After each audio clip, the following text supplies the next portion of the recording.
তো আজকের মূল যে ইস্যু ছিল যে যারা ক্ষত্রিয় কুর্মী মাহাতো তারা কিন্তু কোনো দিনের জন্যই আদিবাসী নয়, তারা সম্পূর্ণভাবে আদিবাসী।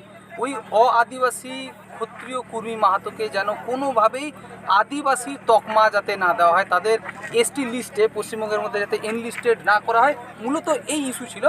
আর আরও অ্যাসোসিয়েটেড যে বিষয়গুলো ছিল যে ফেক এসটি সার্টিফিকেট যারা ধারী তাদের উপর যেন যথাযথ যা আমাদের সাংবিধানিক যা অ্যাক্ট বা অ্যাক্টিভিটি আছে সেই অনুযায়ী তাদের ধারা লাগু করা হোক, তাদের শাস্তি দেওয়া হোক, তাদের সার্টিফিকেট ক্যান্সেল করা হোক। এইখান থেকে শুরু করে পুরুলিয়ার যে 120টি আদিবাসী হোস্টেল বন্ধ, অত্যন্ত মানে দুঃখের কথা। সেই আদিবাসী হোস্টেলগুলোর উপর যাতে নজর দেওয়া হয়, যাতে খোলার বন্দোবস্ত একটা ইনিশিয়েটিভ যাতে নেওয়া হয়। একলব্য মডেল রেসিডেন্সিয়াল যে স্কুল, বারবার এটা বলা হচ্ছে যে ওটা খোলা হবে, বারবার বলছে ওটা অনগোয়িং প্রসেস, এই বিষয়টা যাতে হয়।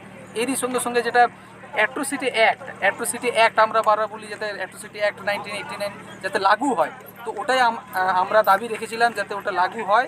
এবং এরই সঙ্গে সঙ্গে যেটা আমাদের মানে বনাধিকার আইন, যেটা বনাধিকার আইন 2006 সেটা যাতে লাগু হয়। এবং এরই সঙ্গে সঙ্গে আমরা অত্যন্ত মানে আক্রোশ সহকারে এটা জানিয়েছি যে আদিবাসীদের যে ইতিহাস বিকৃতি করা হচ্ছে, যেটা চুয়াড় বিদ্রোহের মহানায়ক বা সান্তাল হুলের মহানায়ক যারা, তাদেরকে সরিয়ে অন্য কাউকে মহানায়ক হিসাবে প্রতিষ্ঠিত করা হচ্ছে, এই জাতীয় অন্যায় দাবিগুলোকে আমরা মানব না। এবং এটাই হচ্ছে আমাদের দাবি। এই মূলত 6টা ইস্যুকে নিয়ে আমরা আজ জেলা শাসকের কাছে গেছিলাম, মেমোরান্ডাম দিলাম। এবং এরই সঙ্গে সঙ্গে এইখানে যেটা পুরুলিয়ার আরএসকে ময়দানে 60 থেকে 70 হাজারের বেশি আদিবাসী মানুষের সমাগম হয়েছিল এই ইস্যু নিয়ে। মোদ্দা কথা হলো এটা, আপনার কাছে এটা শুনলাম যে আপনি বলতে চাইছেন যে এরা বলছে যে কুর্মী এরা এসটি, এটা আপনারা হতে দেবেন না, এই কথা বলতে চাইছেন তো? অ্যাকচুয়ালি আমরা হতে না দেওয়ার কেউ নেই। ক্ষত্রিয় কুর্মীরা এসটি নয়। এতদিন ধরে ওরা নিজেদেরকে বললো যে ওরা হচ্ছে ক্ষত্রিয়, পৈতে ধারণ করলো, নিজেদেরকে কখনো কখনো ব্রাহ্মণ বলে প্রতিষ্ঠিত করতে চাইলো।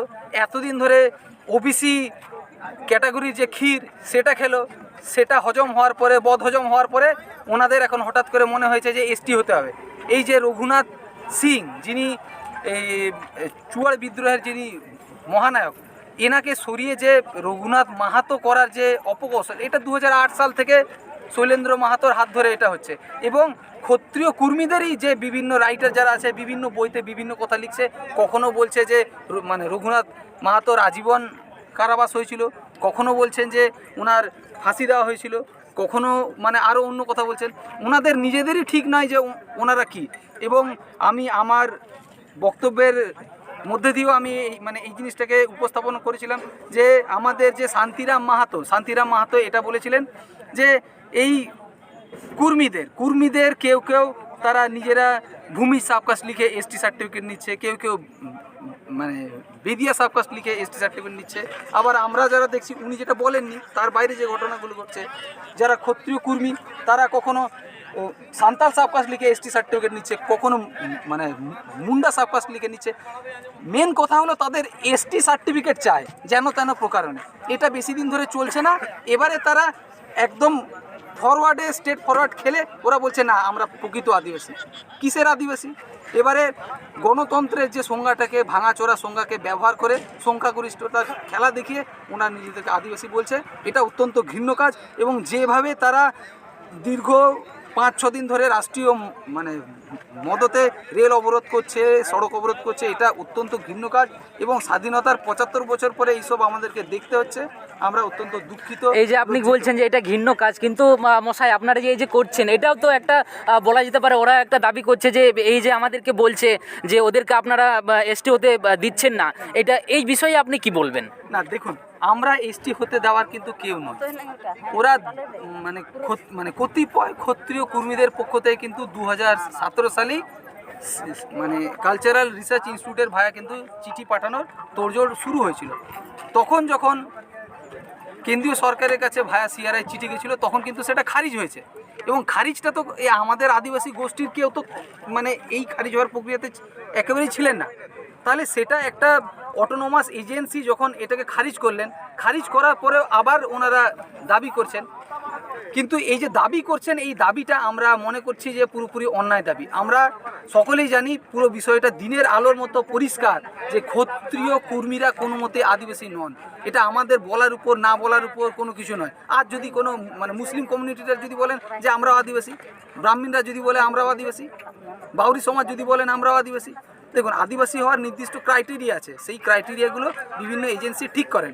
কিন্তু এই বিষয়গুলো আপনাদেরকে বুঝতে হবে যে আমরা করছি বিষয়টা এরকম নয়। বিষয়টা হচ্ছে এইটা যে রাজনৈতিক মদতে ক্ষত্রিয় কর্মীরা কিন্তু এগুলো করছে এবং অত্যন্ত দুঃখজনক ব্যাপার, আদিবাসীদের যে এমএলএ এমপি, যে 18 জন এমএলএ এমপি, কেউ কিন্তু এই ক্ষত্রিয় কর্মীদের এসটি হওয়ার বিষয়টা বা ফেক এসটি নিয়ে বিষয়টা বা আদিবাসীদের কোনো ইস্যু নিয়ে কথা বলছেন না। মানেই আপনারা বুঝে যান এই এমএলএ এমপিরা আদিবাসীদের জন্য কোনো কথা বলে না।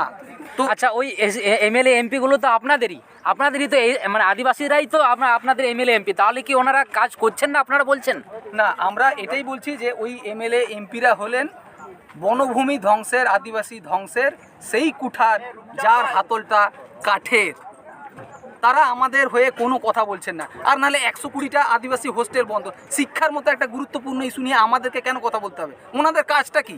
মাস গেলে যে এত টাকা বেতন পান এবং এমএলএ বা এমপি হওয়ার দরুন যাবতীয় সুযোগ সুবিধাগুলো ভোগ করেন, কিসের জন্য? আজ ওনারা ভুলে যাচ্ছেন যে ওনারা আদিবাসী হওয়ার দরুন ওনারা ওইখানে আছে। গুটি কয়েক সুবিধা লাভ করার জন্য ওনারা সান্তাল হুলের ইতিহাসকে বিকৃত করতে চলেছেন। চানকু মাহাতো, আজ পর্যন্ত জন্মেও চানকু মাহাতোর নাম শুনেছিলেন? হঠাৎ করে ইন্ট্রোডিউস হয়ে গেল সান্তাল হুলের প্রথম শহীদ হচ্ছে চানকু মাহাতো। এর থেকে দুঃখজনক আর কিছু আছে? আর এই মানে রঘুনাথ মাহাতোর যে ইস্যু বললাম, এটাও 2008 সাল থেকে।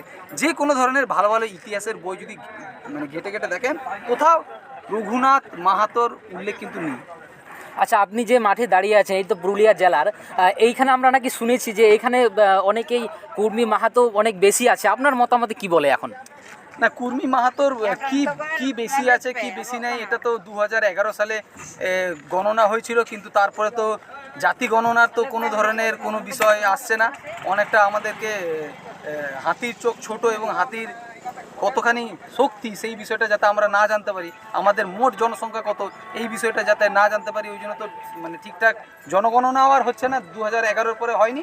এবং জাতিগত জনগণনার যে দাবি আমরা তুলেছিলাম সেটাও কিন্তু হচ্ছে। আরে ওরা তো বলছে যে আমরা যদি না পাই তাহলে ওরা ভোট দেবে না। আপনারা কি সিদ্ধান্ত নিয়েছেন এই ব্যাপারে? দেখুন,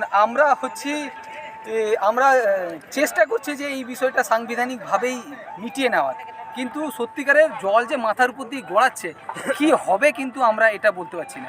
ভোটের ইস্যু নিয়ে আমরাও কথা বলছি, তো এইটা একটা আমাদেরকে স্বীকার করতেই হয় যে ক্ষত্রিয় কর্মীরা রাজনৈতিকভাবে যতটা সচেতন, আদিবাসীদের মধ্যে ওই সচেতনতাটা যাবৎ দেখতে পাওয়া যায়নি। কিন্তু এই আজ 31শে মার্চ 2023 শুক্রবার পুরুলিয়ায় যে আরএসকে ময়দানে যে গণসমাবেশ হলো, এরপর থেকে এটা কিন্তু বলা যাবে না যে আদিবাসীরা তাদের অধিকার নিয়ে সচেতন নয়। এরপরে যে কি হবে এটা কেউ বলতে পারে না। কাজে যা হবে তার দায়ভার কিন্তু রাষ্ট্রকে নিতেই হবে। এই যে আন্দোলন আপনাদের আজ পশ্চিমবাংলাতে, এরকম আন্দোলন অন্য স্টেটেও চলছে কি?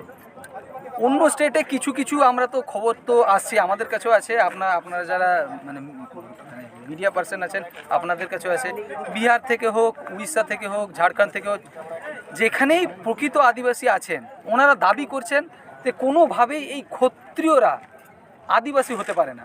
এবার পলিটিক্যাল মদতে হচ্ছে, এটা আমাদের দুর্ভাগ্য যে পলিটিক্যাল নেতারা স্রেফ ভোট ব্যাংকটাকে কাজে লাগিয়ে একটা অন্যায় দাবিকে বারবার করে প্রশ্রয় দিয়েছেন। এটা গণতন্ত্রের পক্ষে ঠিক হচ্ছে না, এটা সংবিধানের পক্ষে ঠিক হচ্ছে না।